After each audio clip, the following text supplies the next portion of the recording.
And welcome back to Varsity Sports Now. Well, we've broken down the State B bracket at this point. We've heard from the top seed and their head coach. Now it's time to get a little extra perspective from our good friend Brian Shawn, who's going to be in Grand Forks covering this State B tournament for us here at Midco SN. And Brian, let's talk first about the new seeding system that was used for this Class B tournament. What are your impressions of this new format?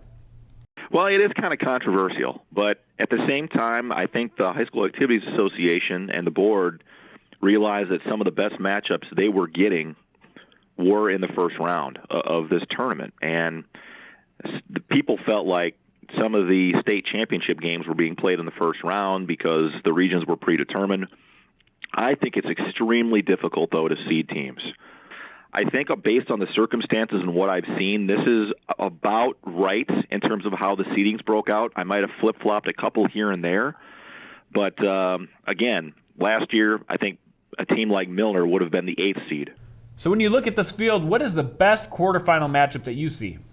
I like the last game of the day. I like North Star Beulah. I think that's a game that could go either way. And I know people look at North Star and say, they only have 18 wins and they have these losses early and they kind of stumbled a couple times throughout the regular season, but they're playing really well right now. And they beat a really good team out in Region 4 with 4 wins in Minnewacan to get there. And, they survived a double overtime.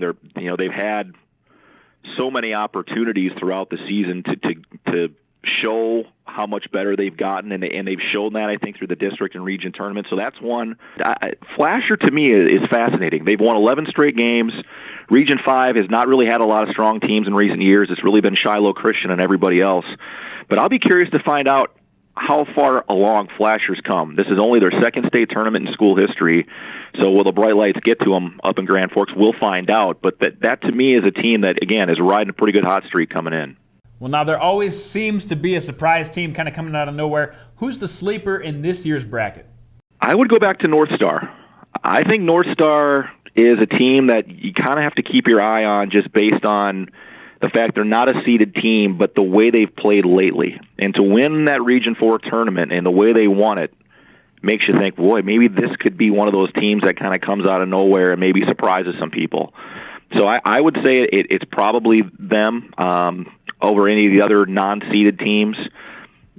Obviously, the 4 seed is Beulah. They're playing really well as well from Region 7. So I'd keep an eye on that team. But it's hard to see how all these teams are going to match up until you play. And we haven't really talked about Oak Grove, but as a 2 seed, they average 74 a game. How is that going to translate, again, to this makeshift arena at the Alara Center? Those are some question marks we just don't know a lot about. Shooting can be very difficult in there. So I always tend to side with the teams that are more defensive-minded. All right, can't get you out of here without putting you on the spot, Brian. When the dust settles, which team do you think will be left standing? I think rugby. I like rugby, and I like Cavalier to get there. Those are the 2 teams that I think, in terms of having the right pieces in place for a state tournament run, they have it. There's some other teams that have those intangibles, but I don't know if they have it to win all 3 days there. When you're playing 3 games in 3 days, not everything's going to go well, and you have to rely on other ways to get victories if maybe you're not shooting the ball well. And to me, those are the 2 most well-rounded teams that can go to different places to win games if they need to. And again, Brian Shawn is going to be up there at the Alara Center in Grand Forks covering this State B tournament for us. So thanks to him for that, and we look forward to seeing how it all plays out when we come back next week. Be a good one. All right, the brackets are starting to take shape for the South Dakota State tournaments now. We'll start setting the stage for this week's region championships after this. Varsity Sports Now, presented by Shield.